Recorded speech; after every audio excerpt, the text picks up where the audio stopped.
datang di acara Telisik Pendidikan bersama saya Diana Tri Astuti. Kali ini kita kedatangan seorang tamu. Beliau pernah berkiprah di audio video pendidikan. Beliau pernah menjadi penyiar radio pendidikan. Bahkan beliau pernah menjadi bagian dari video pendidikan. Nah, siapa beliau? Mari kita sapa Bapak Dr. Andes Budi Setiono, MPD. Assalamualaikum Pak Budi. Waalaikumsalam warahmatullahi wabarakatuh. Alhamdulillah. Gimana Bapak kabarnya hari ini? Alhamdulillah sehat.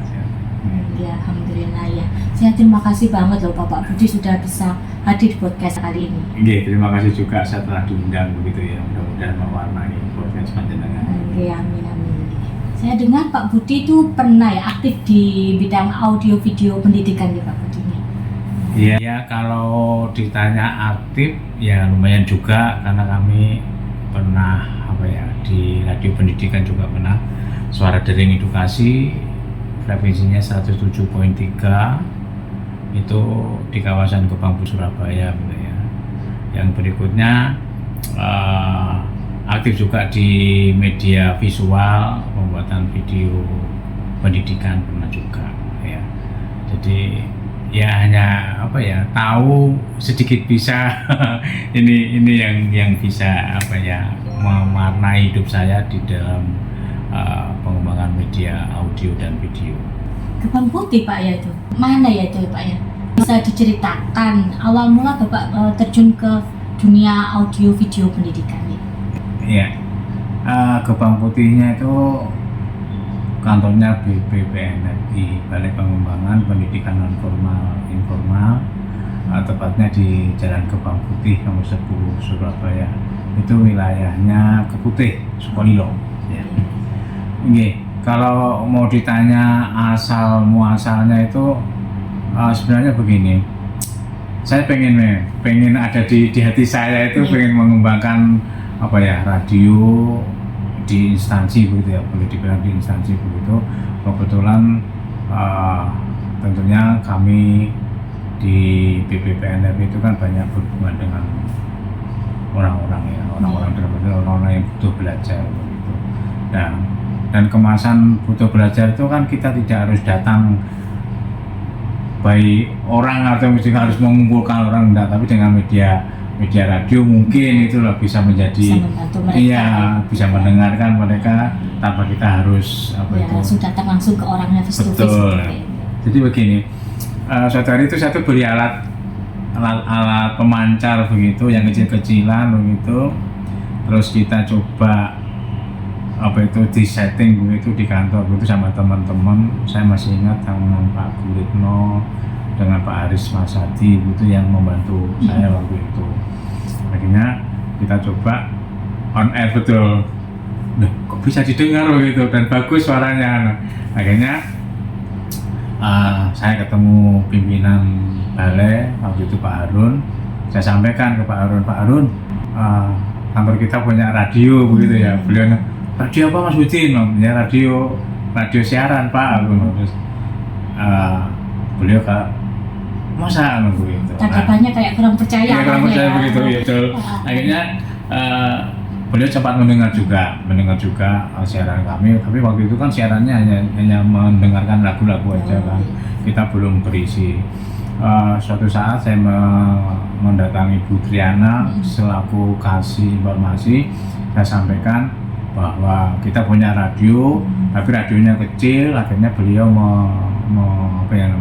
menginstruksikan, boleh dibilang seperti itu, coba bikin radio yang betul-betul profesional, maksudnya betul-betul bisa didengarkan dengan bagus, kualitasnya juga bagus. Akhirnya kita buatkan proposal pengadaan radio itu ya. Alhamdulillah dari pimpinan juga merestui, kita bangun stasiun radio.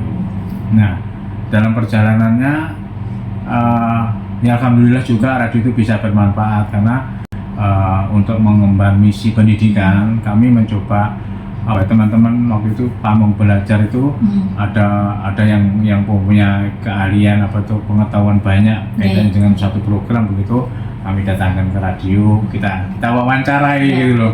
Jadi kita wawancarai substansi program seperti kemarin pernah dengan Ibu Marlia itu kita lebih banyak bercerita tentang waktu itu ada program pemberantasan buta huruf ya. Nah, jadi kita bicara masalah pemberantasan buta huruf, teorinya apa, terus cara-caranya bagaimana, terus apa itu pendekatan-pendekatannya bagaimana. Dari situ orang akan sedikit menjadi menjadi tahu ketika mengakses berita itu. Kalau boleh tahu Pak, untuk waktu ada talkshow ya itu ya, kayak talkshow dengan Bu Maria itu, apa ada audien gitu, mungkin ada pertanyaan langsung gitu, ada nggak tanya jawab dari luar gitu? Kan misalnya aja tanya tentang materi ini gini kayak itu, ada nggak gitu? Iya, jadi kemarin begini, kita memang ketika talkshow itu sayangnya kita memang nggak jadwal gitu loh. Ketika kita senggang begitu karena keberadaan radio itu kan sebenarnya kemarin memang pure untuk hiburan awalnya itu seperti itu.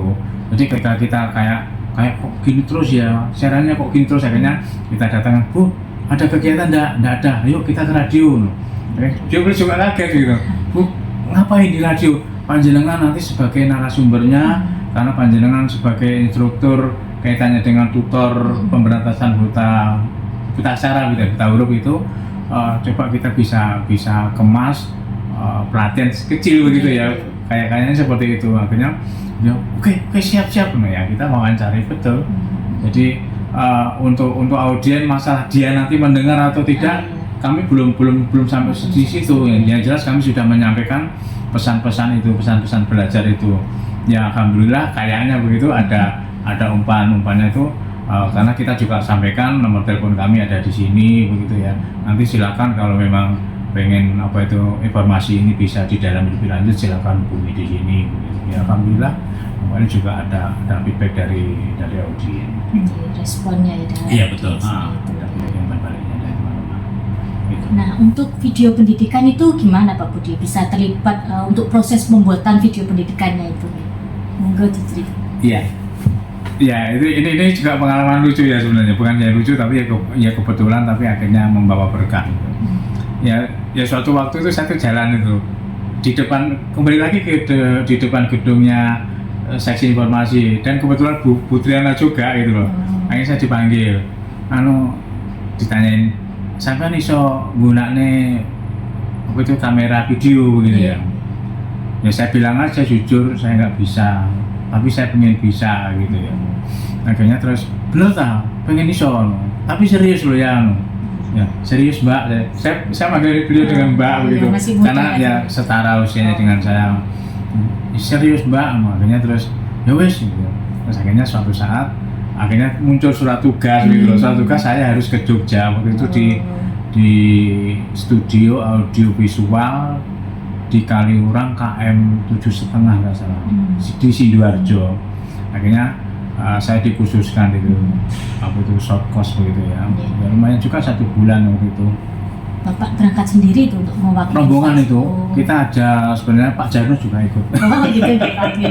Berapa orang itu Pak? Ada 11 orang dulu. Ya 11 orang, akhirnya 11 orang itu dikirim ke Jogja 1 bulan nggak salah. Kita sekolahkan di sana menggeluti atau mempelajari bagaimana membuat video. Itu dari apa-apa aja, mungkin tahap-tahapannya apa yang di Iya dari awal dari kita blank, betul-betul blank, yang namanya kamera itu kayak apa, mengoperasikannya seperti apa begitu. Skripnya dulu atau gimana? Skripnya enggak untuk pembuatan naskahnya dulu? Jadi ketika ada dua besaran materi yang teori sama praktek. Teori itu kaitannya bagaimana menyusun naskahnya, terus bagaimana kelengkapannya kita juga harus tahu kan. Yang namanya gerak kamera itu, begini, ini tail up, ini tail down, ini pen kanan, pen kiri, zoom in, zoom out, itu kita akhirnya terus itu betul-betul mendalam gitu ya. Katanya orang pinter itu menginternalisasi dalam diri kita begitu ya. Jadi ketika kita membawa kamera tuh, nanti kita mau mengambil objek itu dengan angle-nya kayak apa, terus gerak kameranya seperti apa, terus nanti kaitannya dengan pencahayaannya bagaimana, ini kan ada dalam sisi teori. Terus teman-teman itu kan juga begini, di samping harus bisa menulis naskah, harus bisa menjadi kameramen, harus bisa menjadi editing gitu. Namun begitu kan dengan waktu yang singkat itu kan kita tidak mungkin toh seluruh kompetensi itu kita harus, ya akhirnya kita berbagi, ada yang menulis naskah, ada yang apa itu kameramen, ada yang bagian editing. Kalau Pak Budi bagian apa waktu itu? Waktu itu saya pernah menjadi sutradaranya, pernah menjadi kameramennya juga pernah gitu, membantu dalam proses editing pun juga demikian. Jadi ya alhamdulillah sedikit-sedikit ada gambaran kaitannya dengan bagaimana menyusun apa itu membuat media visual ya. Itu ya alhamdulillah. Nah, terus kemudian udah balik lagi terus mungkin ada peranan atau hasil karya apa yang sudah dicapai atau sudah dibuktikan gitu loh. Ya, kemarin di akhir sesi belajar kita tuh kita dibagi teman-teman, dibagi berkelompok begitu ya. Ada yang membuat, kebetulan saya kebagian apa itu ngabuburit di Jogja begitu ya, ngabuburit bulan puasa memang.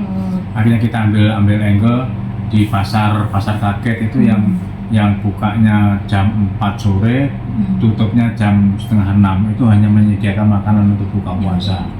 Terus ada lagi teman-teman yang untuk mengambil gambar di luar juga, di pasar luar itu juga ada.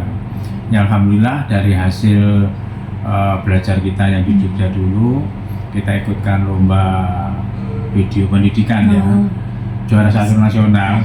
Ada lomba gitu. Ya, ada lomba kebetulan ya kita lagi bikin lagi sama teman-teman. Wes, kalau dulu ada tim 5, misalnya kita semuanya ikut di dalam pembuatan itu.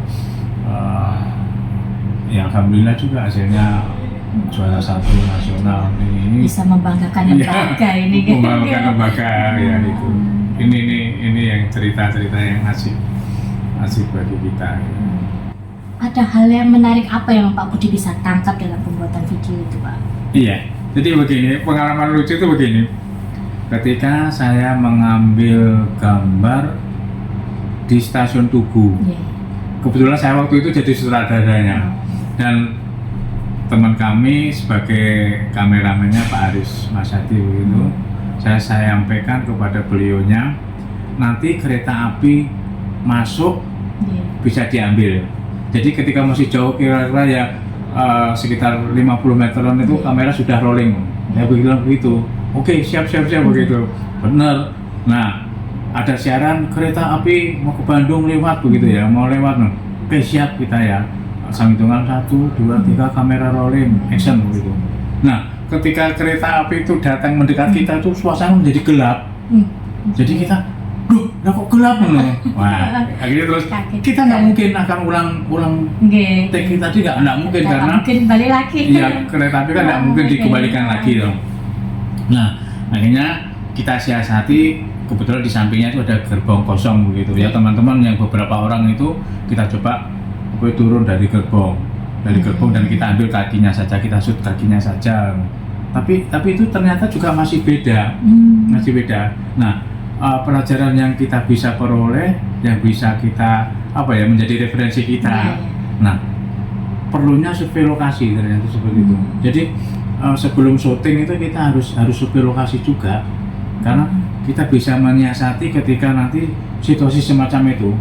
Nah, kebetulan kita juga karena waktu pengambilannya siang, kita nggak perlu pakai lighting ya. Nah, ternyata apapun kondisinya itu juga perlu juga itu. Ya jaga nih ketika suasana ternyata di luar prediksi kita ya. Jadi memang betul itu. Begitu kereta masuk itu ruangan itu gelap gitu. Jadi ya kamera tidak bisa menangkap itu. Nah, di luar itu sebenarnya yang kita bisa tangkap adalah perlunya survei lokasi, terus nanti penataannya dari sini, sudut ngambilnya dari sini. Walaupun kita sudah mendapatkan teori ya, tapi ketika kita praktekkan begitu, ternyata semacam ini. Terus yang berikutnya, ketika kita membuat video klip juga begitu. Ketika talentnya tidur terlentang begitu, kita bingung juga mau di atasnya begitu kan, kamera itu berat sekali loh, yang super VHS itu berat sekali sehingga oh ternyata pelajaran yang kita bisa peroleh, kita harus siapkan mungkin pakai tripod yang besar yang tinggi, itu baru bisa. Kan tidak mungkin kita panggul di depannya talent yang tidur tadi. Ini jadi banyak peristiwa yang di dalam pembuatan itu kita juga perlu pengalaman langsung nanti bisa memberikan pembelajaran ya untuk nanti. Betul itu. Jadi seninya di situ. Sampai sekarang enjoy Pak ya, baru itu video itu kan kayak menuntut waktu gitu. Betul. Ya, waktu itu kayaknya kurang, terus harus punya waktu yang lebih gitu. Iya, jadi gini, yang namanya pengambilan gambar itu kita kemarin pernah membuat video sederhananya pesannya sebenarnya pembiakan tanaman melalui stek gitu aja ya. Itu untuk tayangan berapa 8 menit ya, 8 maksimum ya. Kita syuting itu dari pagi jam 7 sampai jam 4 sore itu baru selesai. Jadi banyak sekali, ternyata pembuatan video itu satu ya kita harus fokus, waktu kita juga harus banyak. Terus yang berikutnya adalah kesiapan kita juga harus betul-betul matang. Kita hanya asal-asalan begitu datang langsung syuting itu ya saya pikir ya nggak akan bagus itu. Ternyata hikmahnya semacam itu ternyata ya. Kita harus betul-betul perencanaannya itu harus betul matang. Ya, untuk keluarga Pak gimana untuk menyikapi pekerjaan Bapak ini? Kan pekerjaan Bapak ini kan butuh waktu yang lebih ya. Kadang itu bisa menyita waktu keluarga, kan banyak pengorbanan yang Bapak harus berikan kepada pekerjaan Bapak untuk negara ini. Keluarga mendukung atau mungkin ada protes-protes kecil lah gitu Bapak. Iya. Untuk keluarga saya pikir juga mendukung ya selama ini pekerjaan begitu ya. Memang kami dulu pernah juga komitmen begitu. Komitmen dalam arti begini, ketika saya pulang begitu ya, pulang ke rumah itu pekerjaan kantor nol. Jadi memang betul. Sebisa mungkin saya menyelesaikan pekerjaan yang menjadi beban saya atau tugas saya selesaikan di kantor begitu loh. Ketika saya pulang, insya Allah saya sudah tidak membawa pekerjaan itu, dan otomatis waktu saya ketika ada di rumah ya pure untuk keluarga. Semuanya anak-anak juga bisa paham juga. Berarti Bapak lemburnya di kantor ya, berarti bisa lembur juga di kantor karena misalnya aja pada waktu tertentu ada deadline itu kan harus menyelesaikan pekerjaan itu. Nah itu kan juga menyita waktu gitu untuk di rumah. Berarti lemburnya di kantor gitu. Jadi kan di kantor kan sebenarnya waktunya sangat cukup tuh ketika kita efektif begitu ya. Karena jam 7:30 kita masuk, terus jam 12 sampai jam 1 kan istirahat, terus sholat dan lain, untuk makan siang dan lain-lain. Setelah itu kan ada waktu lagi jam 1 sampai jam 4. Itu sebenarnya kalau kita mau efektifkan, mau kita betul kita efektifkan ya, itu sebenarnya tidak ada kok jam lembur itu sebenarnya tidak ada gitu. Ya targetnya aja kira-kira pekerjaan itu kapan selesainya gitu. Jadi kita tidak usah tunda-tunda gitu. Itu akan katanya itu kalau menunda pekerjaan itu akan menjadi beban kita. Itu. Jadi sebisa mungkin pekerjaan itu kita tuntaskan sesuai dengan targetnya. Ini saya seperti itu. Jadi kalau kita saya menunda-nunda, waduh ini nanti bisa jadi beban saya juga akhirnya. Nanti malah menumpuk-numpuk kan ya Pak ya pekerjaannya. Kalau numpuk pekerjaan, pulang itu akhirnya kayak stres gitu ya. Sudah situasi sudah nggak nyaman lagi, padahal kita tempat berlabuhnya kita kan di keluarga itu. Demikian juga istri juga begitu, ketika beliau pulang ya sudah ada bawa pekerjaan juga gitu. Nah sekarang ini Bapak kan sudah ada di BPPMP Jatim ya Pak. Nah mungkin ada rencana-rencana apa ke depannya untuk bisa membangkitkan atau memajukan lagi audio video pendidikan ini? Iya, terima kasih. Kebetulan saya ada di PDM 07 ya, komunikasi dan publikasi. Memang kemarin kami sempat bertemu dengan teman-teman juga. Targetnya tahun 2024 ya, kita ada 36 tayangan dasar, 36 program. Nah Di antaranya kami bertim begitu merencanakan di masing-masing PDM itu ada film dokumenternya.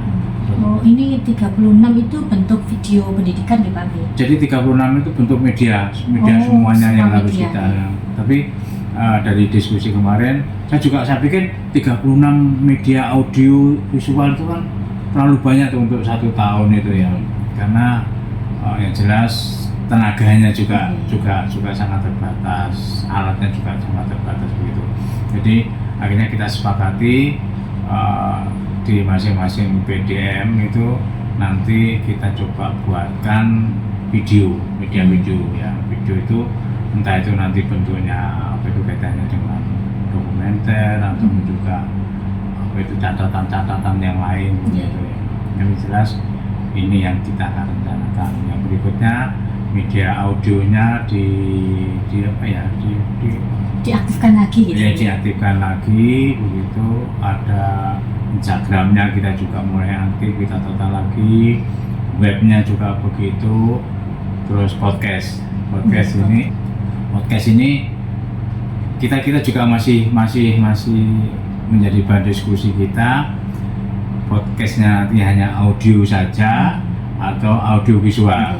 Ya, kalau audio visual kan berarti butuh gambar juga. Ya, seperti saat ini kan ini salah satu bentuk podcast untuk audio visual. Nah ini kita rencanakan semacam itu, dan setiap kegiatan di PDM itu kita bisa mengambil atau memiliki stock shotnya.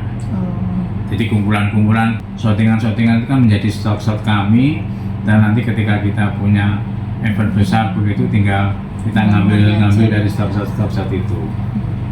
Ini rencana kita begitu di PDM 07. Terus yang satu lagi, ini masih dalam unek-unek saya, setidaknya kita punya stock shot di seluruh Surabaya. Oh, Surabaya coba? Iya, di seluruh Surabaya. Iya, belum di Surabaya saja, karena untuk cari stock shot di Surabaya itu mulai dari Surabaya Utara, Selatan, Timur, Barat itu kan lumayan juga luasnya. Jadi, mungkin Bapak punya pengalaman informasinya sumbernya dari mana gitu mencari itu?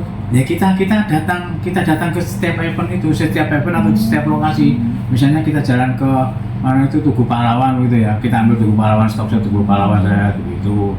Terus ada nggak misalnya di Surabaya Plaza ya, itu ada monumen kapal selam begitu, kita bisa ambil ke sana. Jadi ketika nanti kita buat video yang begitu yang kaitannya dengan wilayah Surabaya atau Jawa Timur itu bisa diinsertkan. Ini loh Jawa Timur. Iya, betul, karakternya Surabaya.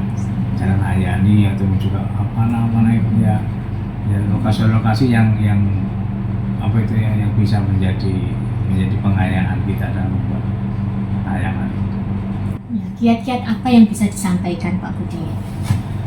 Iya, kalau mau ditanyain kiat-kiat itu sebenarnya begini. Di awal itu kan perencanaan itu semampu mungkin dibuat sebagus mungkin, sedetail mungkin, serigi mungkin, karena dikhawatirkan di eksekusinya nanti ya di prakteknya nanti ada hal-hal yang ternyata jauh dari prediksi kita. Seperti saya contohkan tadi di pembuatan video ketika kita masuk di pengambilan gambar di stasiun tadi itu ternyata kita tidak merencanakan awal situasinya kayak apa. Ya. Nah ini salah satu bentuk kegagalan dalam perencanaan kita. Katanya itu kalau gagal dalam perencanaan itu berarti merencanakan gagal. Katanya begitu. Tapi ternyata betul loh. Ketika kita syuting betul, kita tidak ada survei lokasi, tidak mengerti kayak apa sih sebenarnya situasinya stasiun nanti. Nah itu sebenarnya kan bisa disiasati sebenarnya. Ketika kita bisa dalam perencanaannya, berarti alat yang kita bawa ini gitu. Itu untuk mengeliminir ketika ada masalah semacam itu. Nah, jadi semacam itu kuatkan di perencanaannya.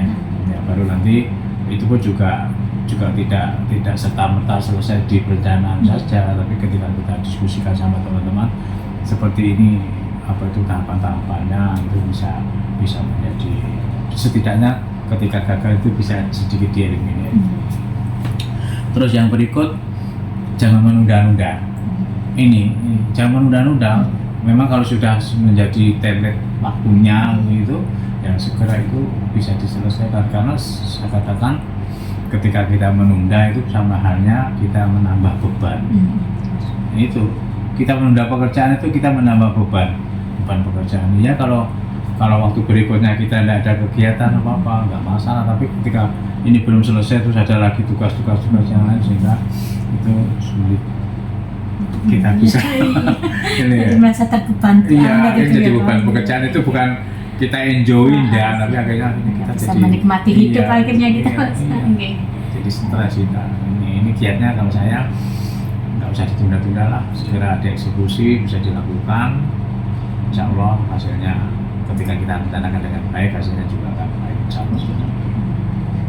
Terima kasih Pak Budi sudah bisa sharing berbagi pengalaman tentang audio video pendidikan ya. Semoga saja untuk podcast kali ini bisa menjadi manfaat bagi kita semua. Terima kasih banyak. Assalamualaikum warahmatullahi wabarakatuh. Waalaikumsalam warahmatullahi wabarakatuh.